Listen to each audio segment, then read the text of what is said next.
Can we have the round of applause for our panel, please?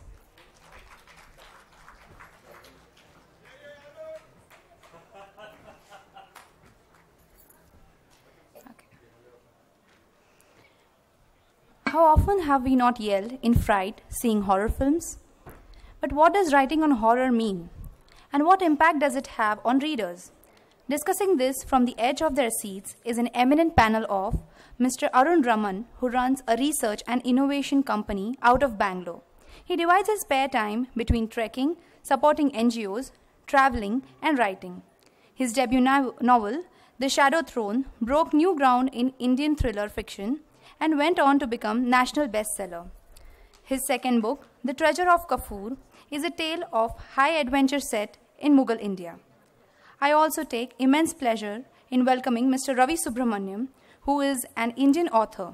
A banker by profession, Mr. Subramaniam has written 5 popular thrillers: If God Was a Banker, I Bought the Monk's Ferrari, Devil in Pinstrips, and The Incredible Banker, which won the Crossword Book Award. We also have with us Mr. Piyush Jha, who is a film director, a screenwriter, and a novelist, most known of his acclaimed films, Sikandar, King of Bollywood, and Chalo America, and of course his bestseller crime thriller novel, Mumbaistan. Moderating this session, we also have with us Mr.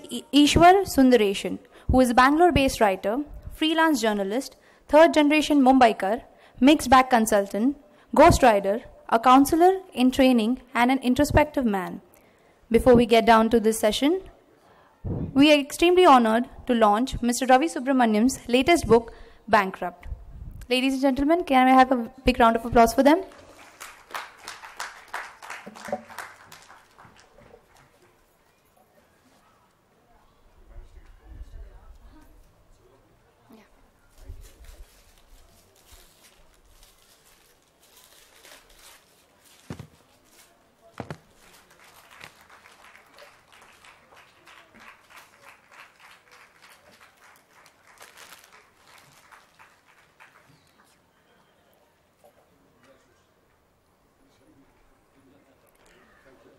Now I would request Mr. Ishwar Sundaresan to take this session forward. Thank you.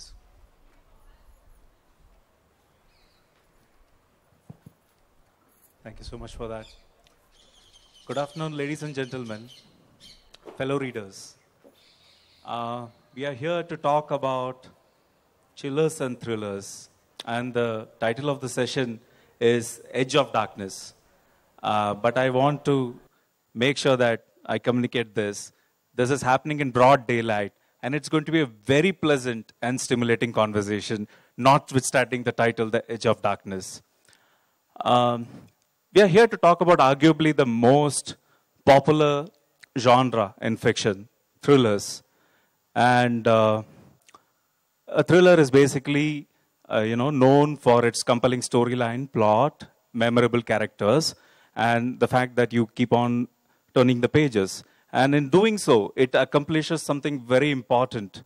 It invites the reader into the parallel universe of the book. And that's amazing. And from there, anything becomes possible. And as we know, thriller writing in India is not anything new. We have had the Kiplings of the yore. We have had Feluda written by Satyajit Ray himself. And we have had Ruskin Bond with the soft chillers, and so on and so forth. What we are seeing right now in the Indian market is the emergence of many, many different forms of thrillers. Many subgenres are arising. The market is in flux. One thing is for certain, that it's an extremely exciting time to be a thriller writer in India. And to that end, let me present to you 3 people who occupy very different subgenres in thriller. I would like to start with you, Ravi. You have just launched the book Bankrupt, and you're known as the John Grisham of banking. I believe that this is a departure from that, in the sense that the novel is set in the academic backdrop of US, and it deals with gun control issues. and banking is just a subplot in the whole thing. Tell us a little bit about this departure. Okay. Can you hear me? Yeah. Okay. Thanks, Ishwar. Thanks for the introduction. Before I start about Bankerupt, I just would like to. They're not able to hear this.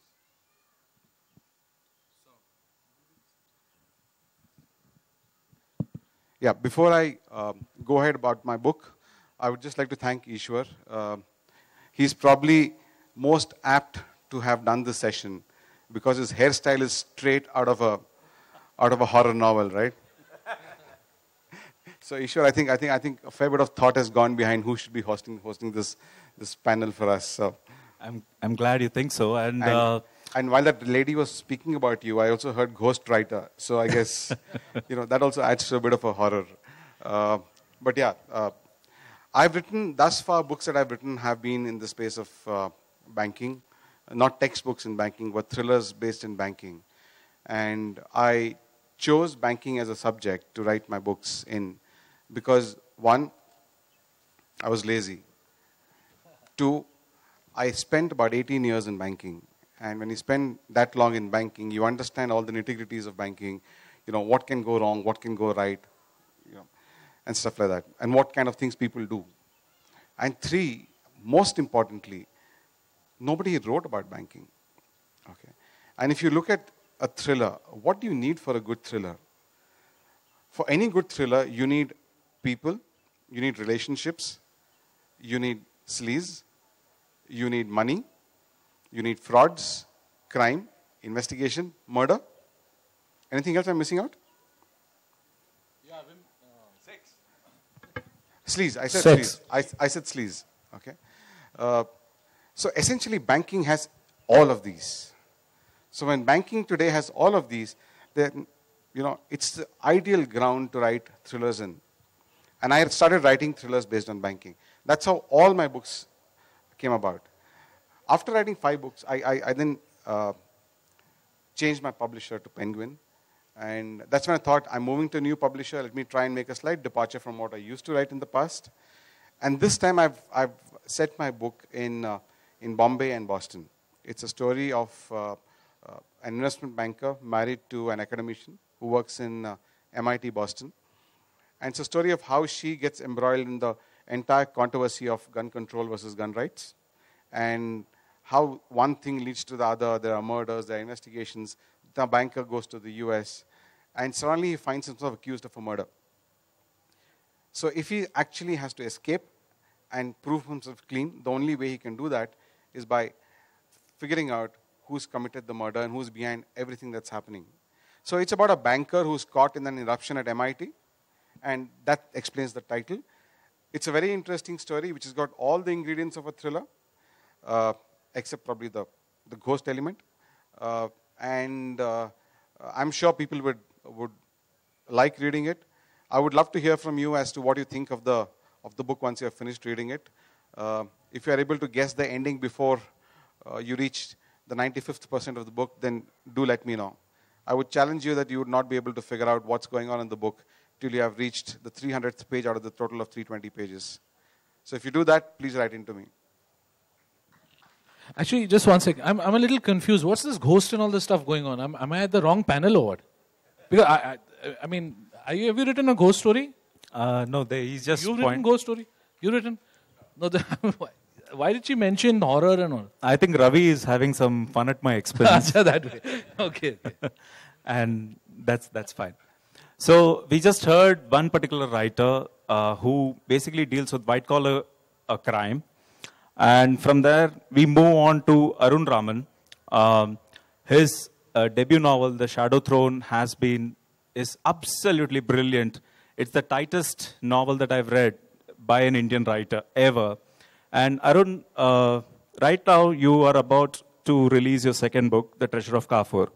And as compared to the first one, which is set in contemporary India with the geopolitical situation the way it is, here we are looking at a historical adventure story set in Mughal India.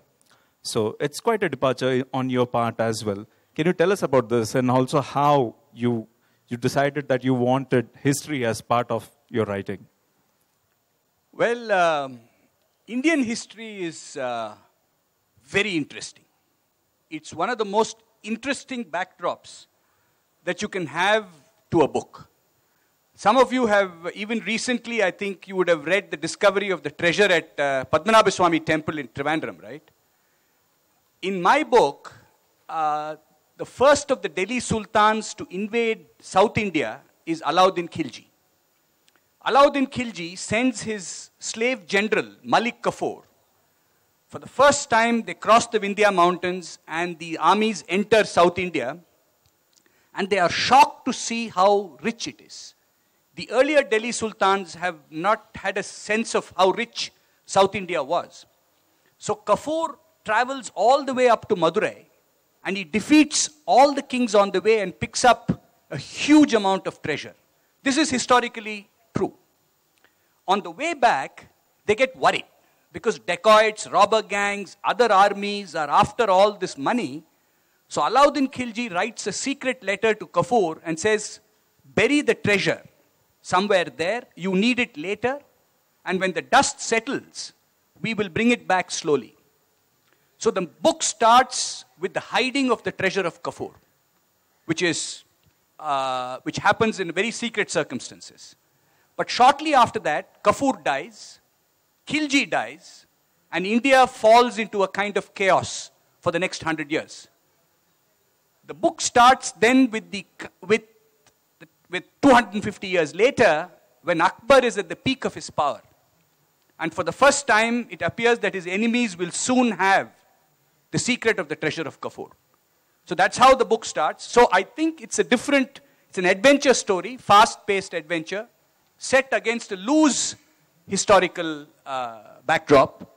And I think anybody here who's been reading history, as we all of us have, I can only say that there are many treasures waiting to be discovered in the pages of Indian history.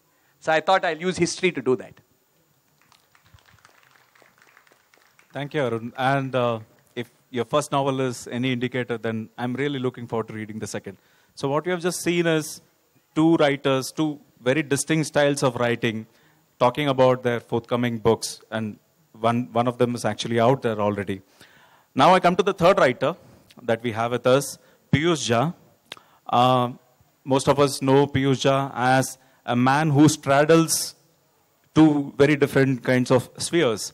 He is part of the world of cinema as well as the world of literature. Piyush, let me ask you, how do you manage to transition between the two spheres? You know, this novel writing is a new thing for me. Actually, what happened was I was working on a script with a film star, with big star, and he had to go away to shoot in London for 3 months. So I had to wait, and I didn't have anything to do. And during that period of time, I just wrote a short story, which became a long short story. And my wife looked at it and said, maybe you can write some more, So I just wrote 2 more. And then a couple of friends said, okay, just send it out to some publishers. So I sent it out to publishers, and within 2 weeks, I got all 3 publishers giving me offers. And within 6 weeks, I was signed up with Rupa Publications with a 3-book deal. So by the time that star came back, I was a novelist. So it just happened by accident. I was not looking. I was thinking about that script, and this happened. So, and then suddenly I realized after writing signing the contract, I realized, shit, I'll have to write the other 2 books now, because I had not actually written those 2 books. I just given them ideas. And like Varun Agarwal, the 3rd book was just the title. I just given a title which they liked. So then I sat down and I said, okay, so I have spent the past 1.5 years writing my 2 books, the next 2 books. My second book, Compass Box Killer, is out. My first book was Mumbaistan. Second book, Compass Box Killer, is out. And my 3rd book, which I can't share the title right now, it will be out hopefully early next year. And after that, I shall go back into filmmaking, and I'll make my next film, which will be based on my Mumbaistan series. So, yeah, so it's new. So perhaps I should answer this question 1 year later, whether I've been able to, make another film on time or no. Backward integration for me. It's very interesting journey, Piyush. Incidentally, Piyush occupies the subgenre called City Noir. It's all about crime fiction set in a very specific setting, a city usually. And now I move on to asking all three eminent writers in our panel. What role do you think research plays in writing thrillers? I know, of course, in certain subjects like the one that you're dealing with, Arun, research obviously has an extremely important role to play. But my question is, does every thriller require a little or a lot of research? Well, I think, a thriller is reliant on an authentic backdrop, ideally. I think Ravi, Piyush, they're all successful, I think, because they know the world in which their characters are placed. And I think that's very important. In my case, the first book is placed within the shadowy world of subcontinental politics, right? Particularly Pakistan, ISI, India's RAW. We have very shadowy intelligence agencies that operate across the border and within ourselves too. So one of the things I did was to go and actually meet some ex-IB and RAW people. And believe me, when you talk to them, some of the stories are simply amazing. I mean, it really bears out that truth is indeed stranger than fiction. So I wish we had another session to gup on the kind of stories that some of these people told me, particularly of the 70s and 80s, but very, very, very interesting. So I'd say that I think with plot, pace, building up of character, the backdrop and the way you've researched it and the way you present it to the reader, I think forms a very, very important element, I think, to a thriller story. To Ravi, actually, I would like to ask the question in a different way. The 5 books that you wrote were on banking, and as you said, you spent 18 years in banking. So research as such was those 18 years spent in an industry, knowing it inside out. So was it more difficult knowing it so intimately? Okay, before that, just to answer, add a point to what he said about the previous question. When you actually write a romantic novel, okay, then chances are you lived that life and you've written that novel. What differentiates thriller writers from romance novels is that thriller writer hasn't committed a murder when he sets out to write a murder mystery. Okay. So to that extent, he's not lived that life. So for him to bring out reality in his books, he has to fundamentally do a fair bit of research. He has to read. For example, a lot of people don't even understand the levels in the hierarchy of cops investigating a crime. So when you actually get down to write a book, you need to know that, because you can't make a fool of yourself while writing those books. To answer your question, yes, those 18 years that I spent in banking were extremely useful in helping me research what I wanted to write, or helping me write what I wanted to write. But more importantly, what it did to me was that I didn't have to. It was like a romantic novelist writing a romance novel. For me, it was a banker writing a banking thriller. So when I thought about frauds, it was not a question of, oh God, how did this fraud happen? But more a question of, okay, out of these 15 frauds that I know about, which one do I pick and choose and put in this particular instance? Okay. For example, how many of you have credit cards here? I presume all of you will have, right? If tomorrow morning somebody were to take out 5 rupees from all your credit cards and credit his personal account, one banker were to do it, would you even find out? 80% of credit card holders don't even look at the credit card statements. But just imagine somebody taking out 5 rupees from 100,000 customers, crediting it into his account at random. Shocked? Okay, it's not so easy as this, but actually when I write a book, I have to actually make things as simple as that, otherwise people won't understand. Because banking is a fairly intricate subject, and if I start writing exactly the way it happens in a bank, people will not buy those books. So I have to dumb down the entire banking process, write it in a far more simpler language, and then write it. So research is not involved in terms of the story, but a fair bit of effort goes into figuring out how to write it in the manner that a common man who does not have exposure to banking process understands it. For Bankrupt, I had to do a fair bit of research because it was set, a large part of it is set in Boston. I don't have a complete understanding of the way the academia works. I don't I have not experienced gun control laws. I have, so to understand gun control laws in the US, the gun control versus the gun activism debates in the US, I had to read about 3 or 4 books, more to internalize the entire knowledge myself and then bring it out in a story, which was quite different from the way I've done it for my previous books. For my previous books, I didn't have to read up anything at all. I just had to knock off what I didn't want to write. In this, I had to actually read to understand what I did. Question to you, Piyush, about research. Yeah, so you see, my books, I'm from Mumbai. I've grown up out there. And my books are about Mumbai. And so my first book is Mumbaistan and crime that happened in Mumbai, fictional, of course. So ever since I was a kid, I was reading about all the stuff which happened in Mumbai, crime and stuff like that, and gangsters and encounter cops. So I wanted to stay away from gangsters and encounter cops. So I looked at the other crimes that happen in Mumbai. For example, something which happens in a household or crimes of passion, etc. And those are my inspiration. None of I have not, sort of tried to depict an existing crime, but I have just used them as springboards for my imagination. Now, if you read my books, you get a feeling and flavor of Mumbai, the teeming streets, the dirt and the grime and the feel of Mumbai in that. And that's because I am a Mumbai boy. I'm a street kid from there. I know Mumbai like the back of my hand, so I write from within. So I don't research at all. I just think of a scenario and I write it out. And then I just, okay, it's happening over here, it's going to happen over there. And I plot out my whole structure and boom, it's there. Okay, the only thing I checked out was police procedure. Although I must tell you that, so I have been a student political leader in Mumbai. I was part of a political party and also the general secretary of Mumbai University. So I had to travel to all the colleges and meet people from there, go to their houses, etc. So I went to all the parts of Mumbai. Today, many of those guys are either gangsters or they are cops or they are political people, the same people whom I hung out with. So I actually don't research at all because I just meet them once in a while here and there and I have material for my stories, except for few police procedure things I don't really research. I learn from my life.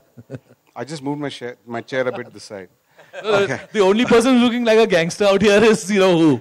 Okay, just to, on your research part, what boils down from this discussion is very clear, is the fact that if you're writing in your comfort zone, thriller or no thriller, doesn't matter. Okay, you don't need to do too much of a research. If you're writing outside your comfort zone, things which you don't know about, and spinning a story around those, then irrespective of whether you're writing a historical novel or a thriller or any other genre, you will need to do research. Like, for example, I'll never write literary fiction. It's out of my comfort zone. Totally. Yeah, but you can't research and write literary fiction, right? No, some people did. I mean, in the last panel, we had lots of researchers, people writing literary fiction with research. So I can't write that, man. Which actually brings us to the next question. There were very strong reactions when one spoke about literary fiction versus commercial mainstream fiction. The same kind of demarcation is said to exist in thrillers as well. There is the literary thriller and then the commercial thriller. And I'm pretty sure that there are going to be certain opinions that our eminent authors have about this. Name one literary thriller. Name one literary thriller. Nobody will remember any literary thriller. Just one question. The way the debate has been worded, it's as if the two cannot meet at all. And is there such a differentiation at all? That would be my primary question. Yes, Ravi, you had something to say. Look, this entire debate about literary versus commercial authors and thrillers and generic literary versus thriller book, literary versus commercial novels, I find it a bit too juvenile. Okay. Now, who decides whether a book is commercial or a book is literary? If a book sells, it's commercial. If it's not, doesn't sell, it's literary. Is that the definition? No. To my mind, I think it's more the readers. They decide what book is good, what book is not good. If you read my book and like the book, call it anything. I don't care. It's just that the book, particularly a thriller, has to be pacey, has to have short sentences, short chapters, must be gripping, and must make you turn the page. That's essentially the essence of a book. Is that it's a very favorite statement of mine that when you're actually sleeping at night, when you're actually going to sleep, okay, that's when most of the people read books. When you sleep at night and are reading a book, you're tired. You want to finish the chapter, keep the book down, go to sleep. So the battle between your drowsy eyelids and your tired fingers, to my mind, if your fingers win that battle, then you've written a good book. If your drowsy eyelids win the battle and you go to sleep, you've lost the battle. So essentially, that's what decides whether a book is good or bad. It is not about literary or commercial. I think the entire debate of literary commercial is juvenile, created by a few, maybe publishers, maybe a few authors who have been there in the past, but I think it's a frivolous debate. Arun, your opinion on that? I agree. In fact, I think there's been so much spoken about it, I don't think I can add anything of value. That said, let me anticipate you a little bit, Ishwar. We also ask ourselves as writers, end of the day, you want your book to do well. You want people to read it. I think for a thriller, that's particularly important. But at the same time, there are some interesting questions. For example, when I started to write a thriller, I was always worried. I don't tend to write sex scenes and all that well. I'm bad at that. Now, do I get into it because people are telling me, if you don't have some masala there, some steamy stuff, you're not going to sell, it's going to be a hard choice. So when I was writing The Shadow Throne, I could not do that. So after the book came out, I asked a couple of my friends. So an elderly friend of mine, very sort of old school gentleman, he rang up and said, hey, your hero, I was shocked. He's using bad words. So I said, what do you mean, uncle? He said, no, he's calling the villain a bastard. I said, sir, it happened in one page. He says, no. He says, please avoid that in the next book. By that evening, as it turned out, my daughter's classmate, I had given it to her for a feedback. She said, what, uncle? That fellow, the hero is only holding the heroine by the elbow. There's no movement at all. So, where does one draw the line? Right? So in this internal versus external debate, I must say, even in thriller writing, the writer draws a line in certain places which he or she is comfortable with. But whether it's necessarily a literary line or a masala line, I don't think that debate does anything. You must like the story, you must read it, you must enjoy it, and you must appreciate it and say, well, I'm going to read this writer again. Then I think your job is done as a thriller writer. I'm comfortable with sex because I write, sex scenes quite well. In fact, what happens is my editors and all, they keep requesting me, please tone down the sex and all.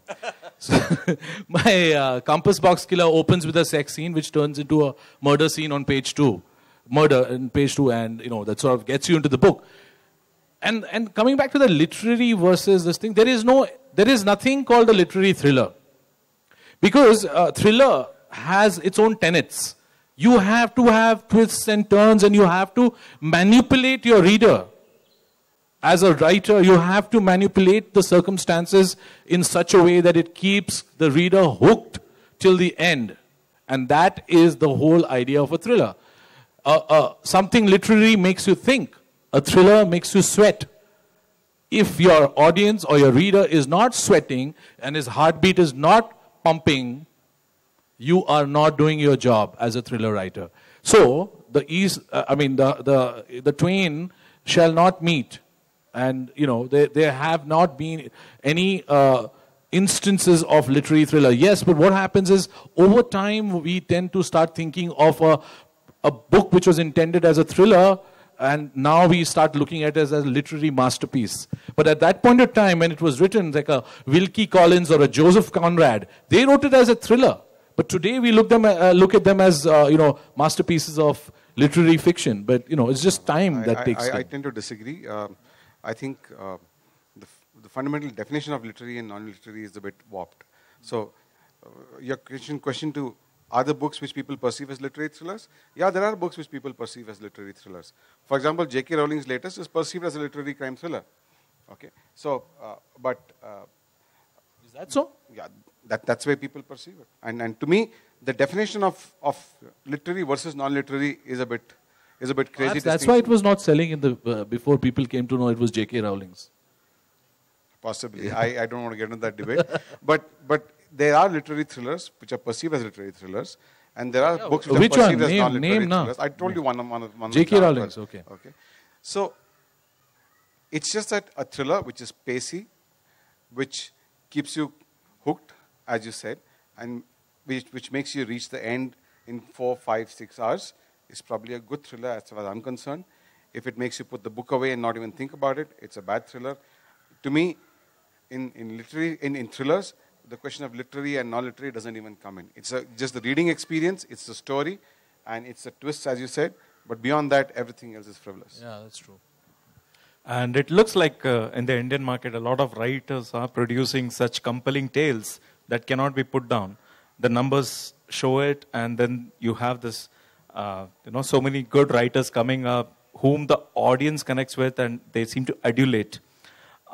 So this puts forth the question, do you think this genre called thriller writing is actually getting the respectability and attention that it deserves right now in India?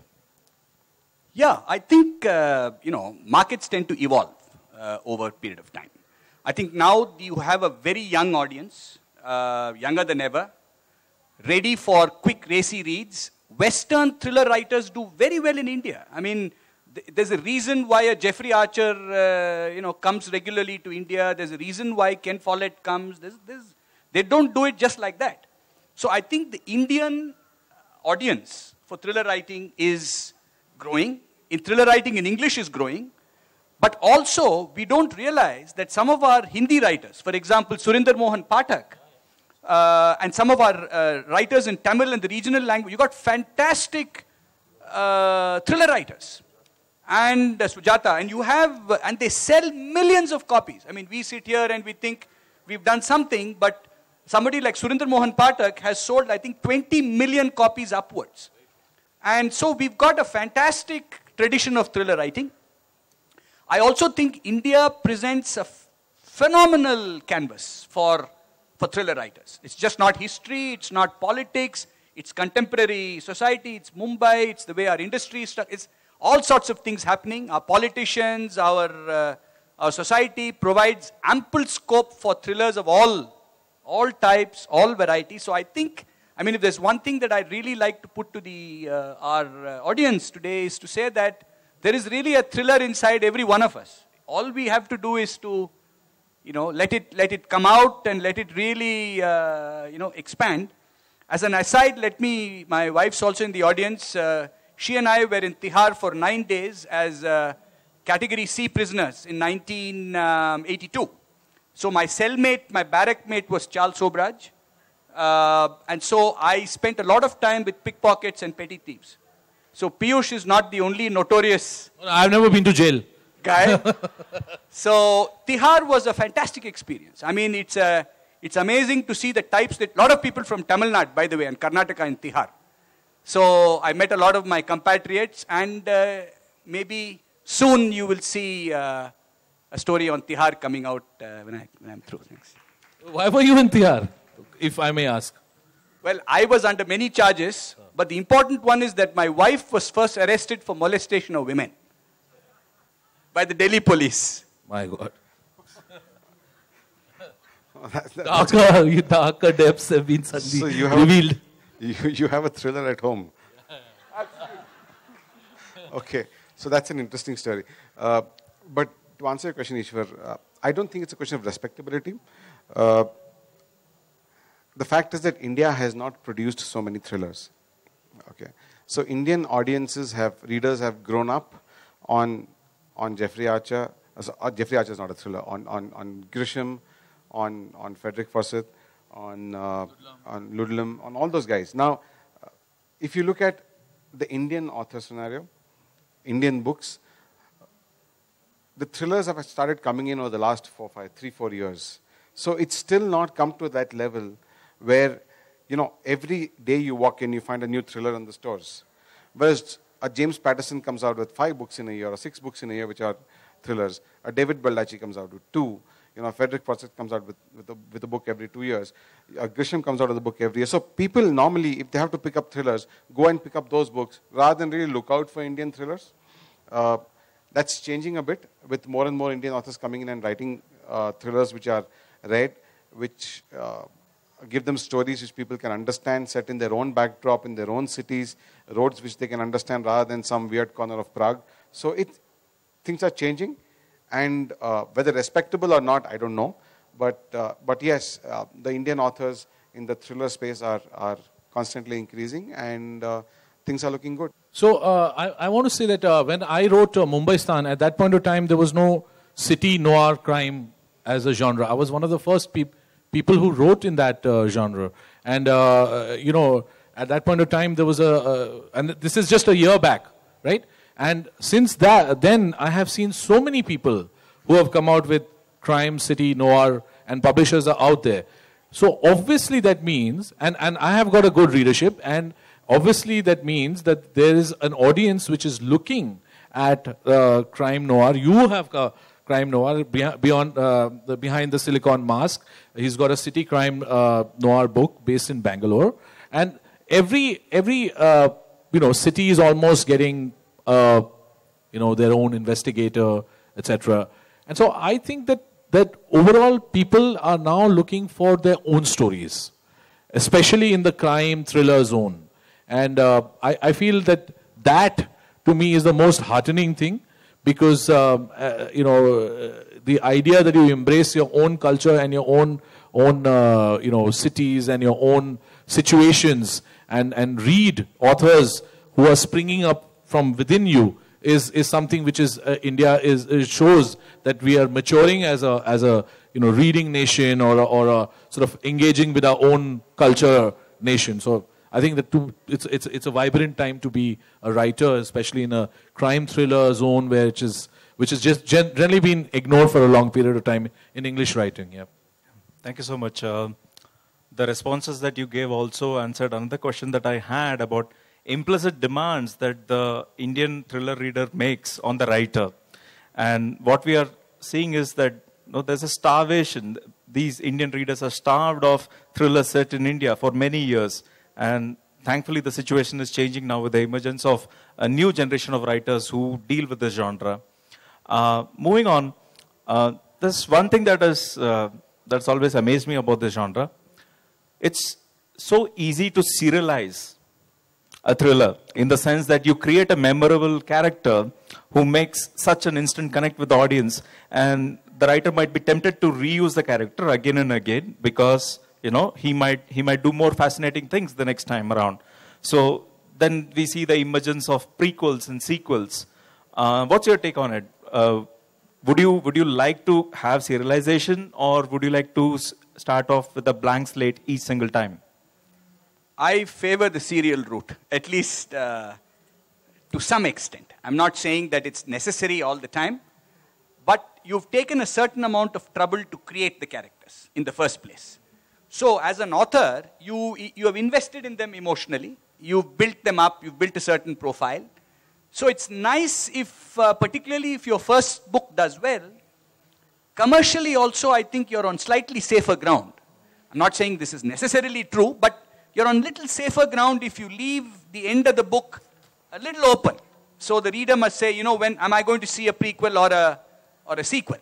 And I think there are lots of thriller writers out there who followed this formula very, very successfully.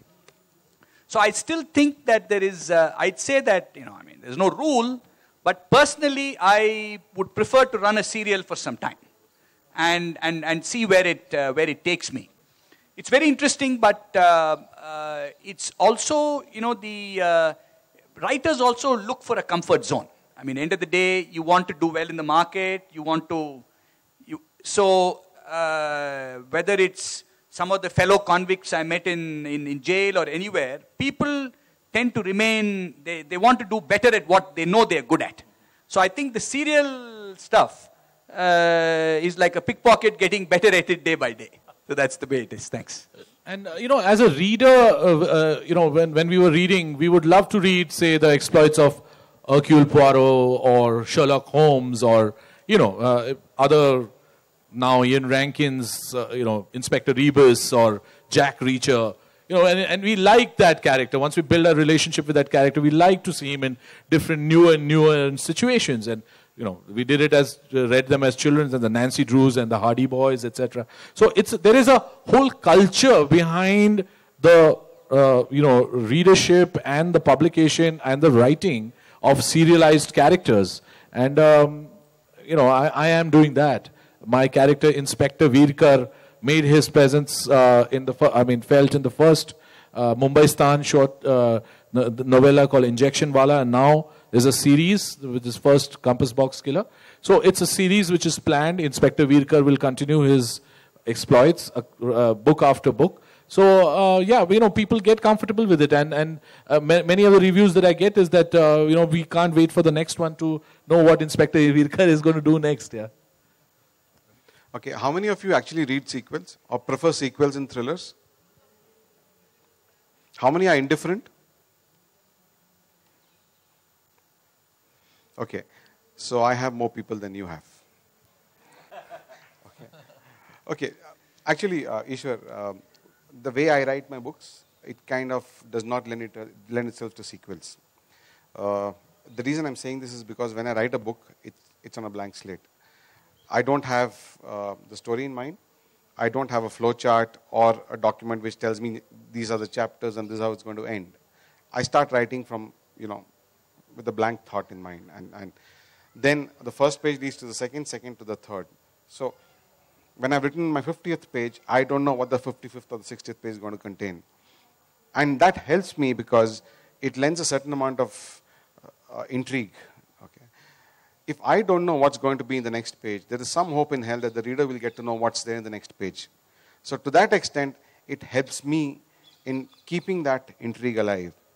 Two, if I don't have a character to manage, it helps me create twists. I can build a character right from the beginning till the 100th page or 150th or the 200th page. And if I want to create a twist there, I can just kill the character. Okay, irrespective of whether the guy is the lead character of the book thus far or, or whatever. So it helps me create that twist. And also helps me create, to my mind, there are two things which make for a sure shot success in a thriller. One, a murder in the first 5 pages. Two, a twist in the last 2-3 pages. If you have these two, you're sure to have a successful thriller below you. Now, so for me, when I start a book, it goes to the end of story. If I decide to bring a character back in the next book, it is purely by chance. It's never by intent. Okay, I never plan. When I finish a book, I'm done with it. So I move on to my next story, new book. That also helps me go to, and that's also probably because people like Piyush create superhumans in Inspector Virkar. Or, you have Jack Reacher, who is a superhuman, who is essentially somebody who's an expert in almost everything that he does. Whereas in my books, you have ordinary human beings like you and me, inspired by certain situations or pained by certain situations, doing superheroic deeds. You can never do that if you have a character. If you build a character which cuts across stories and is the key character in the entire series. So to answer your question, I may not write a sequel, or I may not write a series, but as I said, it also depends on creativity, also depends on your thought, also depends on what kind of story ideas you get. So if there ever arises such a situation, I'm open to it, but at this point in time, all my books are completely independent. Thanks, Ravi. So we heard two very different takes on serialization of thrillers. Let me ask this one last question before we throw the floor open to the audience. How has your life essentially changed since you became a best-selling author? I'm not sure about best-selling, but I can say this, that I changed my life and then I began to write. So, it's not been that way. I just decided to do other things. So I still run my company, but I take a lot of time out to write and travel.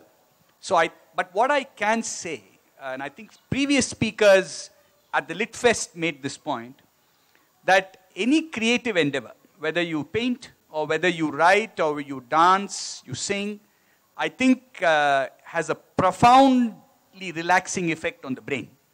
It's now been, kind of well established that in fact it leads to well-being. Yes, you are exercising your faculties. You're trying to create. There's a certain amount of frustration, ups and downs. All that happens. But I would say in this process of creation, there is also a tremendous well-being. It promotes, I think, an internal sense of fulfillment, and I think it has therefore a very good effect on one's lifestyle, one's life. Also, to write, I think, at least to take time to write, you have to spend some time by yourself.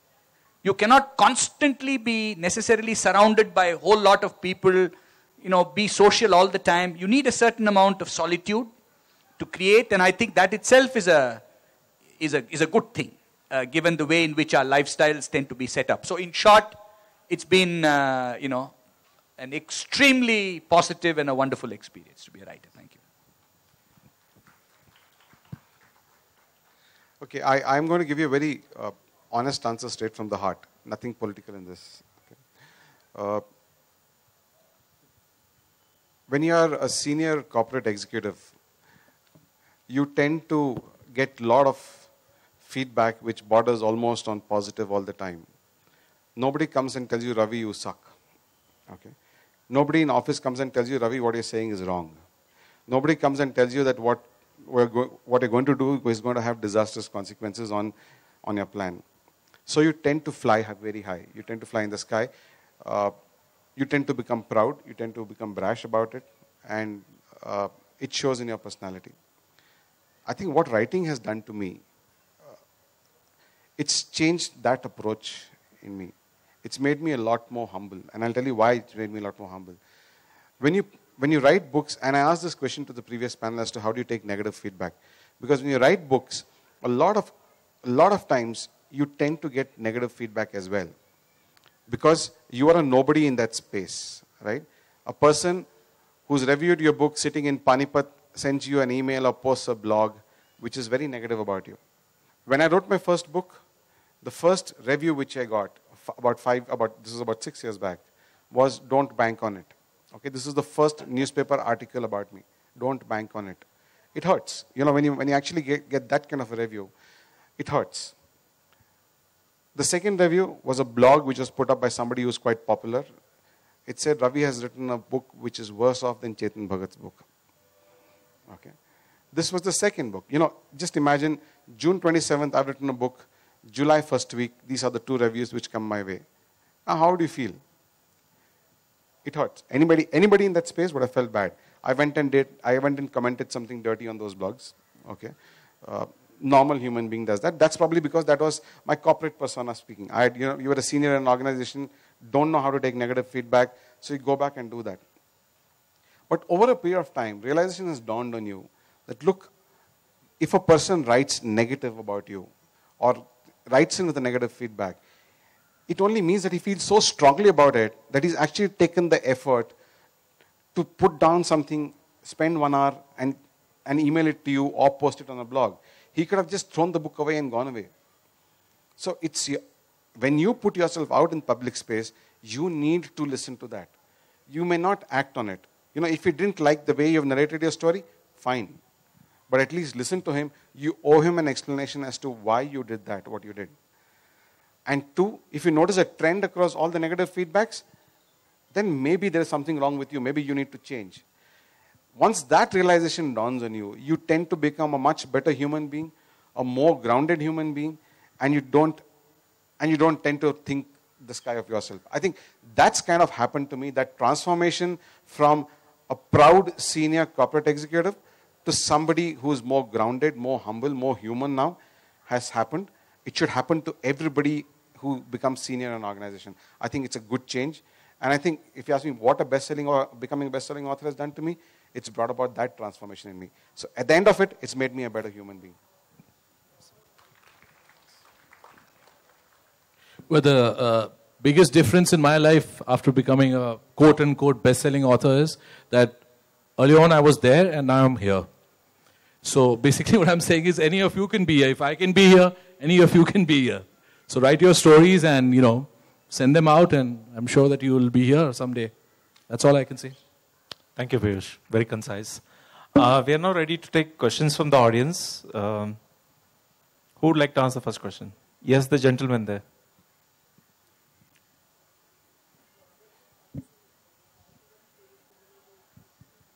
My question is to Ravi.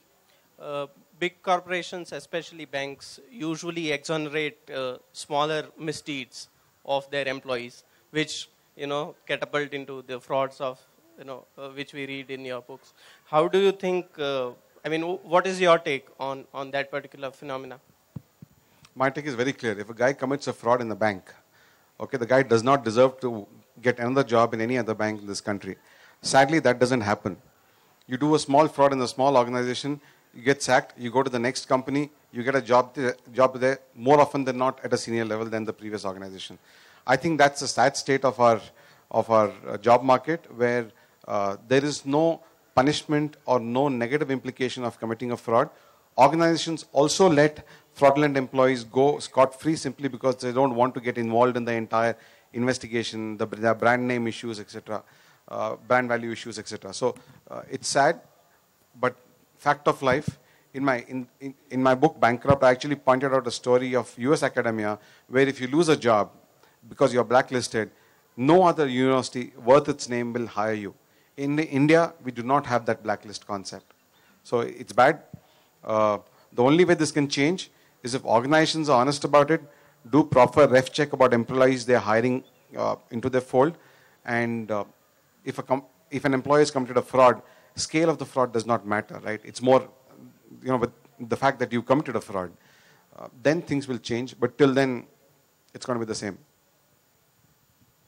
Mr. Ravi, good evening. I just want to know, you have been very frank enough to admit that, writing brought about transformation in you, whereas a lot of top corporates, executives, doesn't go through that route of writing and then realizing and being nice to employees. So how do we do that in other circumstances in other companies if somebody is not into writing?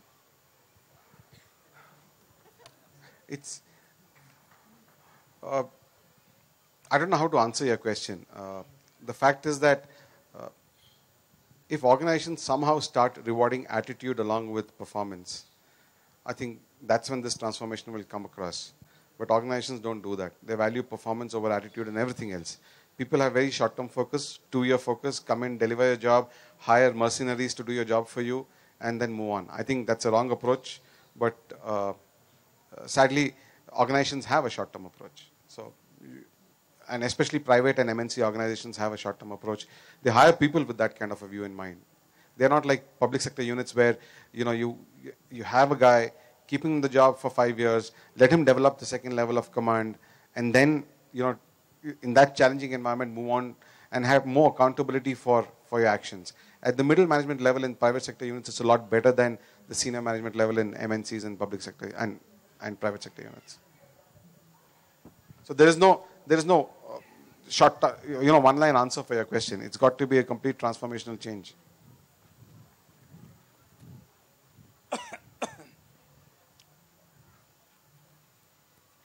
Oh, he's trying to get back at me. Hello, boys. I have a two-part question. First is, should popular fiction writers be invited to a literature festival? The second is, what's the role of a publisher in making sure the book becomes a bestseller? And this question is directed to? You go ahead.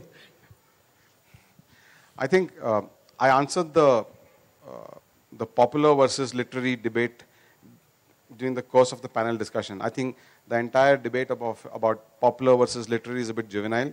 Varun, you've been in discussions where literary authors have been there. You've been in discussions where commercial authors have been there.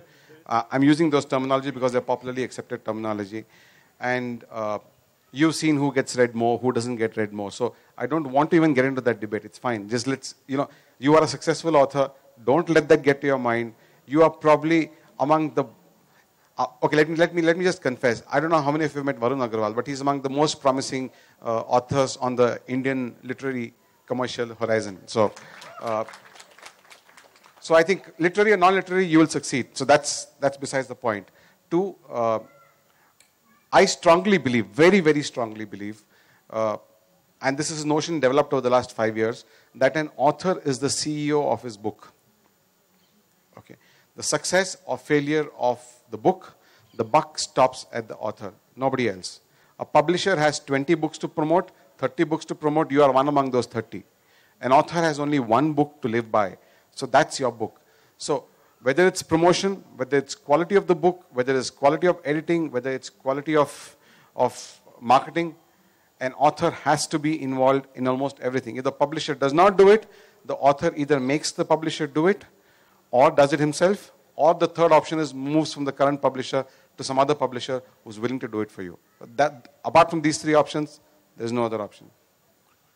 I'd like to say, I'd first like to congratulate the people at the Bangalore Literary Festival for mixing up popular and stroke commercial writers with the literary writers. It's not something which is done at literary festivals. So thank you very much. I think it's a very, very encouraging sign. And I think you all are very bold in, being able to make that, take that step. And I think that's because Bangalore as a city itself is full of people who are, coming up with new ideas and embracing the new and the old. Answer the question, Piyush. Yeah, I have answered your question. It's very important that popular and literary authors are on the same platform, because as readers, we read all. We do read Mahatma Gandhi's, books, and we also read Ravi Subramaniam. So as readers, we read all. So let's all be on the same platform. We could have somebody who's written a beautiful poem, and we could have somebody who's written crime fiction. Be on the same platform and sort of exchange ideas and thoughts and engage with readers who read. So I think Bangalore Literary Festival has taken a great step. So congratulations to you all again. And coming to the second one, a publisher is very important in putting the book on the shelves, and the author is important in getting the books off the shelf. First, by his writing. Okay, that's the most important thing. And the second, by making sure that he gets as many people as he knows, or as many people that he can aware of his book. I would love publishers to be more involved in that, but as Ravi said, the author has to take the onus and do it. And I think it's something which happens all around the world, because I have a lot of friends in the US and the UK who have the same issues with publishing houses as other people have. So it all boils down to your own efforts. So, Varun, I hope I've answered your questions. Can you please give her the mic? I couldn't hear what she's saying. Intellectual way of thinking about a person or the particular idea of a subject, whether it is a political or the economic or the socio or the cultural related problems. The commercialization point of will directly or indirectly affect the intellectual way of thinking, right, of an author. I actually didn't understand the question entirely, so can you just explain? Way of thinking of an author. Sorry? Let us consider if I'm a political writer. Okay. If it is coming under the category of the non-fiction. So the intellectual way of thinking about a idea of a particular author will be directly or indirectly affecting the commercialization of the project, the book, right? Whether the publishers are directly or indirectly helping the author to promote the idea of the intellectual ways. We are fiction authors, so I don't think we have that much of experience about non-fiction. But I can sort of take this thing. When we read non-fiction, we want more information, and we want to engage intellectually with that subject, whether it's about, the Kargil War, for example. So I think we are working. Our minds have got these different spaces, which we sort of and parts that we can switch on and off. So when we are reading something which is, we are looking for information, we are trying to feed our intellect as much as we can. And so therefore, that engagement is totally different from a sort of an entertainment sort of a book, which we pick up to kind of sort of, titillate our mind or sort of entertain or pass our time and enjoy, generally, or loosen up or sort of relax. Oh, hello. Sorry to thank you. come in. I've been asked to be brief. Just hold on 1 minute, please. This will be the last question for this panel. And I know that you have been waiting for a long time to ask your question. Please go ahead, sir. And it's a very much simpler question than the last one. Is a good thriller plot-led or character-led, or a very nice balance between the two? If it's completely plot-led, it becomes contrived and useless. I just very quickly tell you about Mr. Bond, who started off as a flat, one-dimensional character, and in the last book, he has depth, he has character, and actually cries in it. Your views, please. You're talking about Skyfall, right? The last one, yeah. Yeah, so again, I mean, as I've said this before in other meets, but there are 4 elements that I see are very critical to the thriller. You have characters, depth of character, characterization, those elements. You have plot, you have pace, and you have the authenticity of the backdrop. Now, the way in which an author brings all the 4 to life varies. For example, in my personal opinion, if you read a very successful book like The Da Vinci Code, right, it primarily relies on the excitement of the plot. The protagonists in the book are not particularly well-developed characters. In fact, I would say they're fairly unidimensional. But the plot is so exciting that it's proved to be a very big success factor behind the book. Similarly, you could have, I'd say plot and pace are probably very critical, and characterization a little bit less so. But these emphasis can change. What I would personally, rely on a lot is the feedback of the readers. So you've got 2 things. And I think just touching on the previous question, you've got to write a book that you're happy with as a product, as a book. There, the critics, your readers respond and they give you a feedback. And I think, if I may just take a minute, Kabir has put it very beautifully when looking at, receiving feedback about critics. And I think Ravi raised this point a little earlier about criticism. Kabir says, Nindak neda rakhiye, angana kuti bandhai. Keep your critic in your own courtyard and build a little cottage for him. Bina sabun pani bina nirmal kare subhai. He will keep you pure, whether you have soap or without soap and water. So I think you need to have that humility on the critic side. Who will tell you? Is your plot working? Is your pace working? Is it flagging? Is it hopeless? Do the characters make sense or not? And I think there's a whole community out there that will give you that feedback. The other thing is commercial success of the book itself. You've got a book. Your people are reacting to it, but you need to promote it. And I think the publishers have limitations. You've got to own the book. You've got to go forward with it. And I think personally as a businessman, it's been a tremendously exciting business challenge because you're promoting a consumer product in a sense. And I think, this kind of a phrase may upset authors, but really you're looking to move your book there. So I think you're doing R&D and trying to figure out what works and what doesn't work. So I'd say all elements are probably important, but some more than others in the context of a particular book. I think just to add to what he said on the last question, a plot builds space to a book, and a character stays with you after the book. So I think both are critical for the success of a thriller, and you can't have a thriller riding only on the plot or only on the character. Unless you have both in a good mix, you will not be able to succeed. A plot lends itself to pace, makes a book racy, and a character built properly always stays with you after the book gets over. And if a character stays with you after the book gets over, you tend to like the book a lot more than otherwise. I'd just like to answer your question at the end, one line. It's always character. Because if you don't connect with the character, you could have the best plot and nobody would be interested. So it's always characters. In any kind of stories. You like Ram and Sita and Ravan. It's those characters. They could be in a love story totally different. But unless you didn't like those characters, you wouldn't engage with it. So that's my answer to that. Yeah. Thank you so much. We are coming to an end of the session. It's been very informative, stimulating for me personally. We got to hear a lot of different viewpoints on what constitutes a thriller and what it takes to write an amazing thriller. And one of the key points that have emerged from this discussion is that it's futile to talk about the demarcation between literary thrillers and so-called commercial thrillers.